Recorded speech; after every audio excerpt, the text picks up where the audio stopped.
Hello everybody. Last लेक्चरनी अंदर આપણે ન્યુક્લિયસની જે ત્રિજ્યા હતી એના વિશેની આપણે ડિટેલમાં ચર્ચાઓ કરી।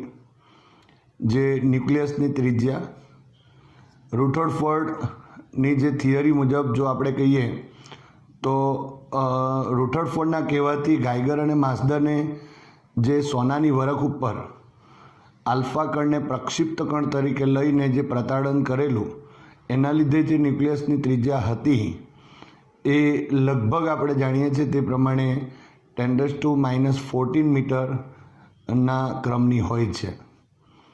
પરંતુ રુથરફોર્ડે શું કીધું કે રુથરફોર્ડે આ જે આલ્ફા કણો છે એના બદલે ઝડપી જે ઇલેક્ટ્રોન છે એનો પ્રક્ષિપ્ત કણ તરીકે ઉપયોગ કીધો અને ત્યારે પછી જુદા જુદા જે ન્યુક્લિયસો જે છે જુદા જુદા જે પરમાણુઓ છે એના ઉપર એનો ઉપયોગ કીધો અને એ પરમાણુ ઉપર જુદા જુદા ઉપયોગ કરવાથી પરિણામ સ્વરૂપ જે સમીકરણ મળેલું તેને આપણે અહીંયા ઉપયોગમાં લઈએ છીએ કે જેમાં પરમાણુ દળાંક તરીકે આપણે એનો ઉપયોગ કરીએ છીએ અને R0 જે અચળાંક જે છે જેની કિંમત 1.2 ફર્મી જેટલી હોય છે। તો આપણે આ બધી વાતો થિયરીની અંદર કરેલી જ છે, એનો ઉપયોગ કરીને આપણે આજે અહીં આ જે દાખલાઓ છે એ દાખલાઓ આપણે ગણીશું। ત્યારબાદ આપણે એના કદની પણ વાતો કરેલી છે અને સાથે સાથે ઘનતાની પણ આપણે થોડી ચર્ચાઓ કરેલી છે। તો આપણે સૌપ્રથમ અહીં સ્વાધ્યાયનો 13.11મો દાખલો જોઈએ। ગોલ્ડ સમસ્થાનિક AU 79 to 197 અને સિલ્વર સમસ્થાનિક AG 47 to 107ના ન્યુક્લિયસની ત્રિજ્યાઓનો આશરે ગુણોત્તર શોધો। એટલે આપણે એકને R1 જો નામ આપી દઈએ, બીજાને R2 નામ આપી દઈએ તો R1/R2 આપણે શોધવાનું છે। તો અહીંયા ઉકેલ મેળવીશું।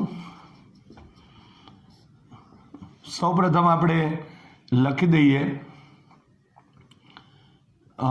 ગોલ્ડ સમસ્થાનિક AU 79 to 197 માટે અહીંયા A1 નામ આપીશું એટલે પરમાણુ દળાંક છે 197 અને સિલ્વર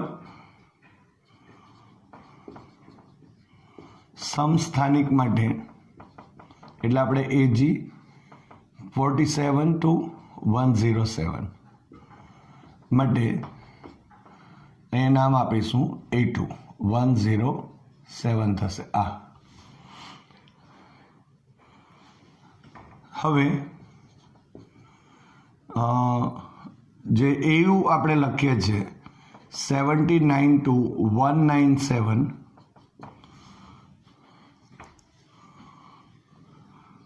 ના ન્યુક્લિયસની ત્રિજ્યા એને આપણે R1 નામ આપીશું is equal two R0 A1 અહીંયા A1 લખેલું છે માટે 1/3 અહીંયા લખી દઈએ અને સમીકરણ નંબર 1 કહી દઈએ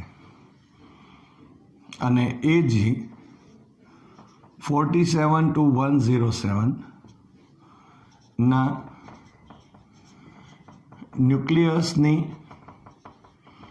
ત્રિજ્યા તો R2 લખીએ R0 A⁻1/3 અને અહીંયા 2 છે તો અહીંયા પણ 2 લખીશું। આ સમીકરણ નંબર 2 થશે। હવે આપણને આ ત્રિજ્યાઓનો ગુણોત્તર માંગેલો છે એટલે જો અહીં લખીએ તો સમીકરણ નંબર 1 અને 2 પરથી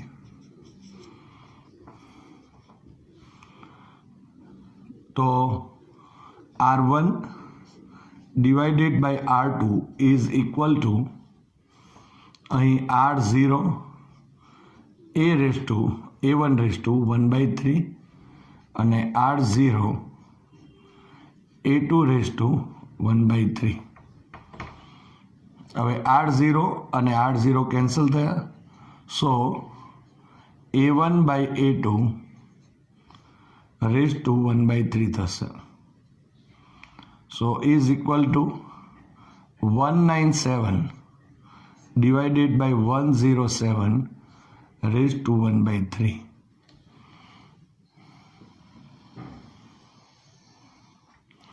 તો અહીં 197/107 raised to 1/3 મળે છે. તો સૌપ્રથમ આપણે અહીંયા એક કેલ્ક્યુલેશન જોઈ લઈએ. 197 divided by 107, so is equal to, so R1 by R2 is equal to 1.8411 raised to 1/3 થશે. હવે અહીંયા આપણે જે 1.8411નું ઘનમૂળ કાઢવાનું છે, આ જે બાબત છે તે આપણે કેલ્ક્યુલેટર પર કેવી રીતે થાય એની જો આપણે ચર્ચા કરીએ તો એક ઉદાહરણ લઈ લઈએ. ધારો કે આપણે પહેલાં તે સમજી લઈએ કેવી રીતે કેલ્ક્યુલેટર પર થાય અને ત્યાર પછી આપણે આ ઘનમૂળ પર લઈશું. અને ત્યાર પછી એક બીજી પણ આપણે રીતનો ઉપયોગ કરી શકાય કે જેમાં આપણે લોગ ટેબલનો ઉપયોગ કરવો પડશે, તો એ પણ આપણે ગણી શકીએ. પહેલાં આપણે કેલ્ક્યુલેટર પર કેવી રીતે ઘનમૂળ નીકળે એની ચર્ચા કરીએ. તો 27 આપણે જાણીએ છીએ કે એનું જો ઘનમૂળ કાઢીએ તો 3 મળે આપણને, તો એનો ઉપયોગ આપણે કરીશું. તો સૌપ્રથમ બધાએ કેલ્ક્યુલેટરનો ઉપયોગ કરવો પડશે અને એ સાદા કેલ્ક્યુલેટર પર જ થશે. તો પહેલાં કેલ્ક્યુલેટર ઉપર આપણે ટાઈપ કરીશું, ધારો કે 27. હવે આ જે 27 ટાઈપ કર્યા પછી ગુણાકારનું બટન દબાવવાનું, એટલે ગુણાકારનું બટન દબાવ્યા બાદ વર્ગમૂળનું જે બટન છે એને 2 વાર દબાવવાનું છે, 1 અને 2 વાર.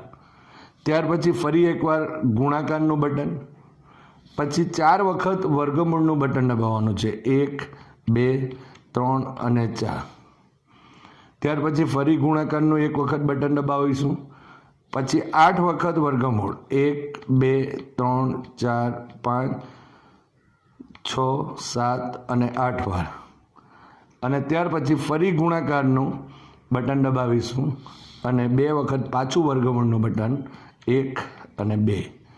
તમે જોઈ શકો છો કે અહીંયા આન્સર 2.9999 આવે છે, ઇઝ એપ્રોક્સિમેટલી ઇક્વલ ટુ 3 થાય. તો આ રીતે આપણે ઘનમૂળ શોધી શકીએ.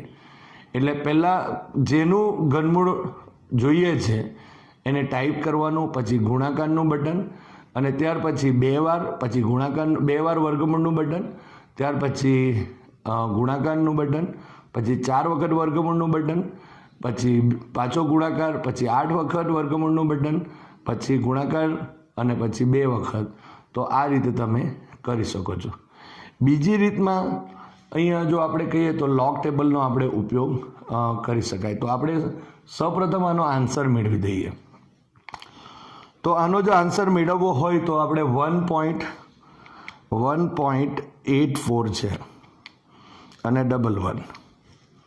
હવે એનું ઘનમૂળ જોઈએ છે માટે આપણે ગુણાકારનું બટન દબાવીશું, 2 વખત વર્ગમૂળ, પછી ગુણાકાર 1, 2, 3 અને 4 વખત વર્ગમૂળ, પછી ગુણાકાર 1, 2, 3, 4, 5, 6, 7 ને 8 વખત વર્ગમૂળ અને પછી ગુણાકારનું બટન અને 1 અને 2.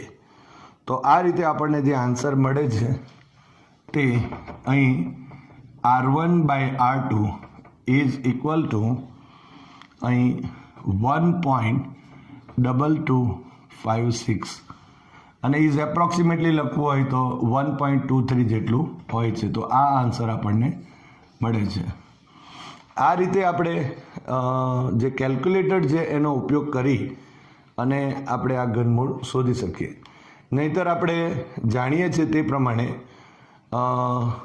જે લોગની રીત છે એનો પણ ઉપયોગ કરી શકાય. દાખલા તરીકે આપણે અહીં આ જે પદ છે એને x ધારી લઈએ. એ બીજી રીતે જો કરવું હોય તો આ રીતે x is equal to 1.8411 raise to 1/3. હવે બંને બાજુ log લેતા, એટલે અહીંયા log x is equal two 1/3 આગળ આવશે અને અહીંયા log કૌંસમાં 1.8411, સો ઇઝ ઇક્વલ ટુ 1/3. હવે આપણે log જે જોવાનું છે એ log ટેબલમાં આપણે log જોઈ લઈએ. log ટેબલની અંદર આપણે 18 અને 4 અને 1, 18, 4 અને 1માં જોવાનું છે. અહીંયા 26, 48 છે અને 1માં 2 છે એટલે 26, 50. એટલે અહીંયા શું લખાશે? અહીંયા એક જ પોઈન્ટ છે માટે 0.2650 લખાશે. તો આ રીતે આપણા પાસે log મળી ગયું. logનું મૂલ્ય મળ્યા પછી તમે જોઈ શકો છો ડિવાઇડેડ બાય 3 કરવું પડશે. સો 0.2650 ડિવાઇડેડ બાય 3 થયો. સો ઇઝ ઇક્વલ ટુ અહીંયા 0.0883 અને આ જે મળે છે તે log x થશે. હવે x, so x is equal to એન્ટી-log ઓફ અહીંયા 0.0883 થશે. તો આ રીતે આપણે અહીં એન્ટી-log બી જોવો પડશે. એન્ટી-log શેનો જોવો પડશે? તો 0, 8, 8 અને 3નો જોવો પડશે. તો એ પણ આપણે જોઈ લઈએ. તો એન્ટી-log ઓપન કરવું પડશે એમાં. હવે 0.08 અને 8 છે એ 12, 25 છે. 12, 25 અને 3માં 1 છે માટે 26 થશે. તો અહીંયા તમે જોઈ શકો છો 12, 26 થયા અને x ઇઝ ઇક્વલ ટુ, હવે અહીં પોઈન્ટ એક જ છે એટલે એમાં જો 1 ઉમેરી દઈએ તો 1 થશે. સો એક પોઈન્ટ આ તરફથી આપણે દર્શાવવો પડશે તો એ 1.226 થશે, જે તમે અહીં જોઈ શકો છો 1.22. અહીંયા 5, 6 છે, એક જો રાઉન્ડ ઓફ કરીશું તો અહીંયા પણ આ રીતે 6 થઈ જશે. તો આ રીતે અહીં પણ આપણે આ રીતે પણ કહી શકાય R1/R2 ઇઝ ઇક્વલ ટુ 1.226. તો આ રીતે આન્સર મેળવી શકાય. એટલે અહીં આપણે જે રીતો જોઈ છે એ 2 પ્રકારની રીત, એક કેલ્ક્યુલેટરનો ઉપયોગ કરીને ડાયરેક્ટ ગણી શકાય અથવા તો log ટેબલનો ઉપયોગ કરીને પણ આપણે આ જે કિંમતો છે એ મેળવી શકાશે. હવે આપણે ન્યુક્લિયસની જે ઘનતા હોય એના વિશેની આપણે ચર્ચાઓ કરી જ છે. લગભગ જાણીએ છીએ કે 10⁻17 કિલોગ્રામ પર મીટર ક્યુબની રેન્જમાં અથવા તો ક્રમમાં હોય છે. આપણને અહીં આયર્ન, લોખંડ 56નો જે ઉદાહરણ આપેલું છે તો એનો ઉપયોગ કરી અને ન્યુક્લિયસની ઘનતા વિશે ચર્ચાઓ કરીએ. ઉદાહરણ નંબર 13.1. આયર્ન કૌંસમાં લખીશું લોખંડના ન્યુક્લિયસ માટે દળ 55.85 AMU અને A ઇઝ ઇક્વલ ટુ 56 આપેલ છે. તો તેના ન્યુક્લિયસની જે ઘનતા છે તે શોધો.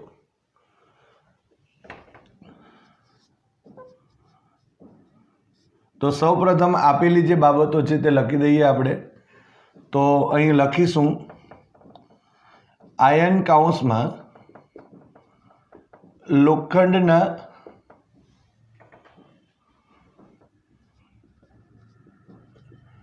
ન્યુક્લિયસનો દળ, એટલે આપણે કેપિટલ M નામ આપીશું અથવા તો એને MFE એવું પણ આપણે લખી શકીએ. અહીંયા is equal to capital M લખીએ, ઇઝ ઇક્વલ ટુ 55.85 યુ એટલે કે AMU થશે. હવે આપણે જાણીએ છીએ કે 1 AMU is equal two 1.66 into 10⁻27 kilogram છે. માટે અહીં જો આપણે લખીશું તો 55.85 ઇન્ટુ 1.66 ઇન્ટુ 10⁻27 અને કિલોગ્રામ થશે. સો ઇઝ ઇક્વલ ટુ આપણે કેલ્ક્યુલેશન કરીએ 55.85 into 1.66 so is equal to અહીં 92.711 થશે ઇન્ટુ 10⁻27. હવે આ દશાંશ ચિહ્ન છે તેને જો આ તરફ એક ખસેડી દઈએ તો 10⁻1 કહેવાય. સો 10⁻1 અહીંયા જો એક બાદ થઈ જશે એટલે 9.2711 ઇન્ટુ 10⁻26 કિલોગ્રામ થયું. તો આ રીતે આપણે અહીં ન્યુક્લિયસ છે એનું દળ મેળવી શકાય. હવે અહીંયા જો આપણે કહીએ તો ઘનતા શોધવાની છે, ન્યુક્લિયસની ઘનતા શોધીશું અને એનો મતલબ કદ પણ શોધવું પડશે. માટે અહીંયા ન્યુક્લિયસની આપણે વાતો કરીએ તો ન્યુક્લિયસનું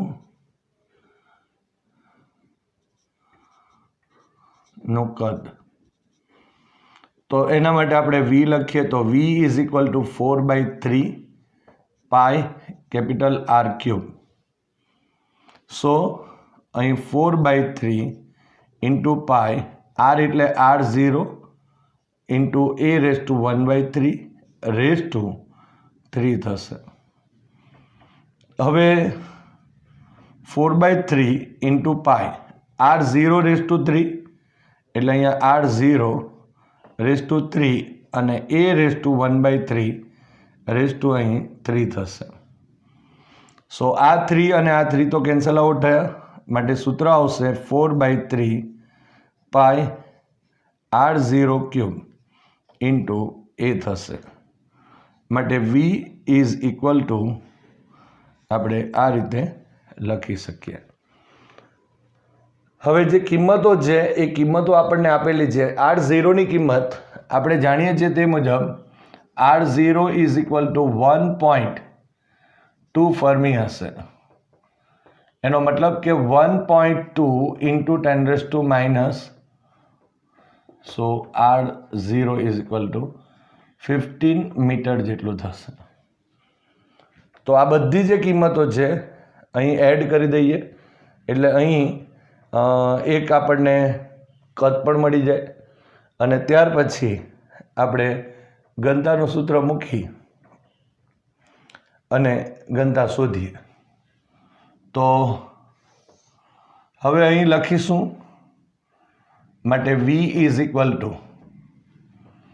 4/3 એટલે 4 into 3.14 into 1.2 into 10⁻15 whole raise to 3 into 56 થયા. આ A ઇઝ ઇક્વલ ટુ અને ડિવાઇડેડ બાય અહીંયા 3 થશે. So is equal to into અહીં 10⁻15 રેઝ ટુ 3 એટલે 45 થશે એટલે 10⁻45 થયા. અહીંયા 1.2 નો પણ ઘન છે એટલે એ કાળજી રાખવી પડશે આપણે. એટલે 4 ઇન્ટુ 3.14 ઇન્ટુ 1.2 હોલ ક્યુબ અને અહીં ઇન્ટુ 56 લખી દઈએ divided by 3. So is equal to into 10⁻45. હવે કેલ્ક્યુલેશન કરી દઈએ તો 4 ઇન્ટુ 3.14 ઇન્ટુ 1.2 ઇન્ટુ 1.2 ઇન્ટુ 1.2 3 વખત થયું ઇન્ટુ 56 અને ડિવાઇડેડ બાય 3 થશે. સો અહીંયા આન્સર આવશે 405.135. સો ઇઝ ઇક્વલ ટુ, હવે બે દશાંશ ચિહ્ન આ તરફ ડાબી બાજુ ખસેડી એટલે 4.05135 ઇન્ટુ એટલે 10⁻² થયા અને આ 10⁻⁻45, સો 10⁻⁻43 થશે. સો અહીં V ઇઝ ઇક્વલ ટુ આટલા મીટર ક્યુબ મળે છે. આ રીતે માટે અહીંયા લખીએ લોખંડના ન્યુક્લિયસની ઘનતા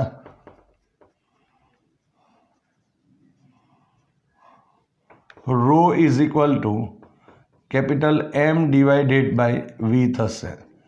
કેપિટલ M આપણે મેળવ્યું છે અહીંયા 9.27 ઇન્ટુ 10⁻⁻26 ડિવાઇડેડ બાય અહીં 4.05135 ઇન્ટુ 10⁻⁻43. હવે અહીં આ 43 ઉપર જશે એટલે 10⁻+43 થયા, એમાંથી 26ને જો બાદ કરીએ તો 14 ને 3 17 તો થયા. સો અહીંયા લખીએ કે rho is equal to into 10⁻17 મળે છે.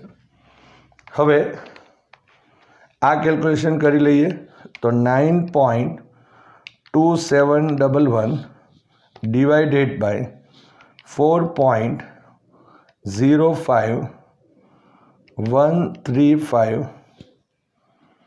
સો ઇઝ ઇક્વલ ટુ અહીં 2.28839 એટલે 4 લખી દઈશું અને ઇન્ટુ 10⁻17 આટલા કિલોગ્રામ પર મીટર ક્યુબ થશે. તો આ રીતે આપણે અહીંયા લખી શકીએ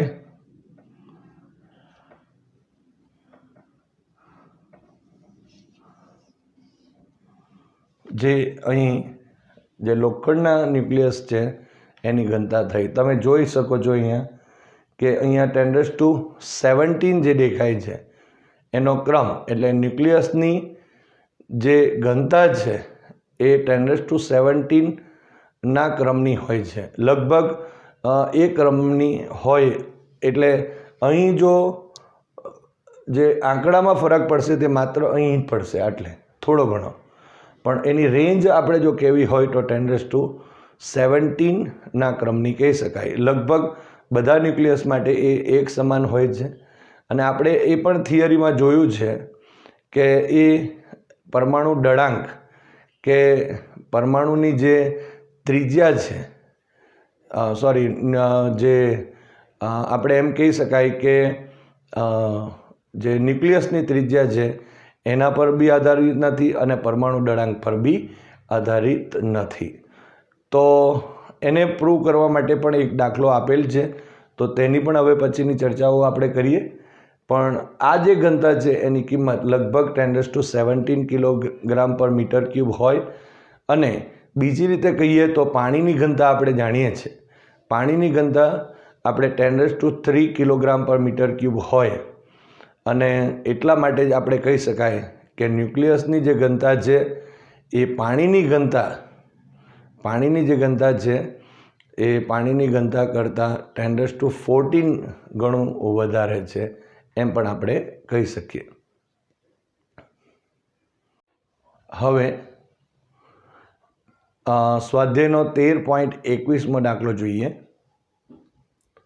R is equal two R0 a⁻⁴ સંબંધ, જ્યાં R0 એ અચળાંક અને કેપિટલ A એ ન્યુક્લિયસનો દળાંક છે. પરથી દર્શાવો કે ન્યુક્લિયર દ્રવ્યની ઘનતા લગભગ અચળ હોય છે.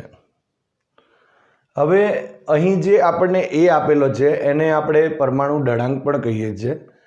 અને પરમાણુ દળાંકનો અર્થ એવો થાય કે જે આપણા પાસે ન્યુક્લિયસ છે એ ન્યુક્લિયસની અંદર પ્રોટોન અને ન્યુટ્રોનની સંખ્યા. સામાન્ય રીતે જ્યારે ન્યુક્લિયસની આપણે ચર્ચા કરીએ છીએ ત્યારે પ્રોટોન અને ન્યુટ્રોન જે છે એનું એક સામાન્ય નામ છે જેને આપણે ન્યુક્લિયોન કહેતા હોય. તો આ જે ન્યુક્લિયોન જે છે એ ન્યુક્લિયોનની અત્યારે આપણે એ એટલે સંખ્યા દર્શાવે છે. જો આપણે ઘનતા શોધવી છે તો એના માટે સૌપ્રથમ એનું દળ શોધવું પડે અને ત્યાર પછી આપણે કદ પણ શોધીએ અને એનો ગુણોત્તર લઈએ એટલે એની ઘનતા મળશે. જે સૂત્ર પરથી આપણે સાબિત કરવું પડે કે ન્યુક્લિયરની ઘનતા એ લગભગ અચળ છે. આપણે અત્યારે જ આગળના દાખલાની અંદર આંકડાકીય રીતે પણ વાતો કરી કે લગભગ એ 10⁻17 કિલોગ્રામ પર મીટર ક્યુબની રેન્જમાં હોય છે અને આપણે અહીં સૈદ્ધાંતિક રીતે પણ સાબિત કરી શકાય. તો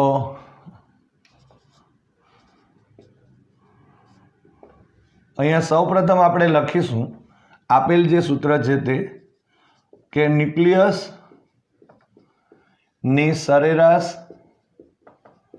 ત્રિજ્યા capital R is equal two R0 જ્યાં આપણે લખીશું R0 બરાબર અચળાંક અને એને પરમાણુ દળાંક અથવા તો એને ન્યુક્લિયસનો દળાંક પણ કહી શકાય.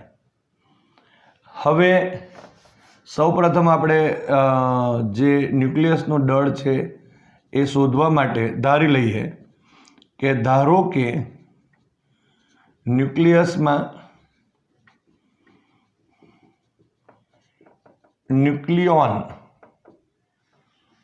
ન્યુક્લિયોન એટલે પ્રોટોન કે ન્યુટ્રોન નું દળ m છે. આ ધારણા આપણે કરી લીધી કે ધારો કે ન્યુક્લિયનનું દળ સ્મોલ m છે. એનો મતલબ એમ થયો કે ટોટલ ન્યુક્લિયોનની સંખ્યા એટલે એ થયું. એટલે જો a ઇન્ટુ m કરીએ તો એ ટોટલ દળ ન્યુક્લિયસનું દળ મળી જશે. માટે અહીં લખીશું માટે ન્યુક્લિયસનું કુલ દળ એ કેપિટલ M આપણે લખીશું ઇઝ ઇક્વલ ટુ એક ન્યુક્લિયનનું દળ m હોય તો એ ન્યુક્લિયનનું દળ કેટલું થશે તો m ઇન્ટુ a થશે. તો અહીં આપણને એક આન્સર દળનો તો મળી ગયો. હવે આપણે ન્યુક્લિયસનું કદ પણ લખીએ. હવે ન્યુક્લિયસનું કદ એને આપણે v વડે દર્શાવીએ તો v is equal to 4/3 pi r³. સો અહીં 4/3 પાઈ આરની જગ્યાએ આપણને અહીં આ આપેલું છે સૂત્ર સરેરાશ ત્રિજ્યા આપેલી જ છે. સો એ કિંમત લખી દઈએ તો R0 a⁻⁴ થશે. આ ઘાત 3 ઘાત લખી દીધો. સો 4/3 અને પાઈ R0નો ઘન થયો અને a⁻⁴ થશે. એટલે અહીંયા 3 અને 3 તો કેન્સલ આઉટ થશે માટે એ રહી જવાનું. માટે અહીં v is equal to answer મળશે 4/3 પાઈ R0³ ઇન્ટુ a જેટલું થશે. એટલે અહીં જો આપણે સમીકરણ નંબર 1 આપી દઉં અને અહીંયા સમીકરણ નંબર ધારો કે 2 આપી દઈએ તો કહી શકાશે સમીકરણ નંબર 1 અને 2 પરથી ન્યુક્લિયર દ્રવ્યની જે ઘનતા છે તે આપણે લખીએ.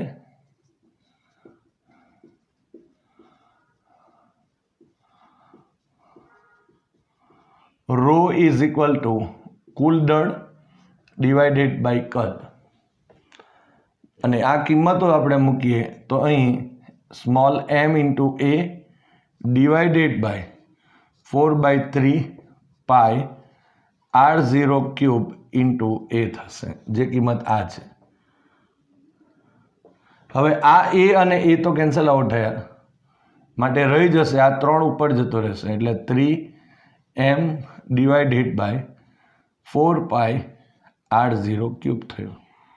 તો અહીં રો જે છે એનું ઇક્વેશન આપણને આ રીતે મળે છે. Rho is equal to 3m divided by 4 pi r0 whole cube થશે. હવે અહીં 3, 4 અને પાઈ તો અચળ જ છે, m પણ અચળ છે અને r0 પણ અચળ છે. એનો મતલબ આપણે એમ લખી શકીએ ઇઝ ઇક્વલ ટુ અચળ. તો આપણે અહીં જે સાબિત કરવાનું છે કે ન્યુક્લિયર દ્રવ્યની ઘનતા એ લગભગ અચળ હોય છે, કારણ કે એટલે કે એ પર આધારિત નથી. અહીંયા તમે જોઈ શકો છો કે એ પર બી આધારિત નથી અને ન્યુક્લિયસની જે ત્રિજ્યા છે એના પર બી આધારિત નથી. એટલે અહીં લખી શકાય આમ ન્યુક્લિયર દ્રવ્યની જે ઘનતા એ લગભગ અચળ છે, એટલે કે તેના પરમાણુ દળાંક એ પર આધારિત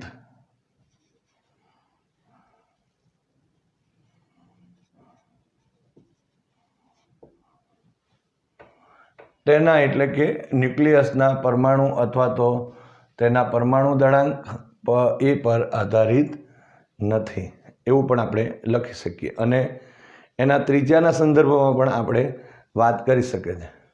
તો આ રીતે આપણે અહીં ન્યુક્લિયર ત્રિજ્યા છે એ ન્યુક્લિયર ત્રિજ્યા વિશે આપણે વિસ્તારથી પહેલાં થિયરીની ચર્ચા કરી અને હવે જે ચર્ચાઓ થઈ એ બધી દાખલાઓની વાતો થઈ.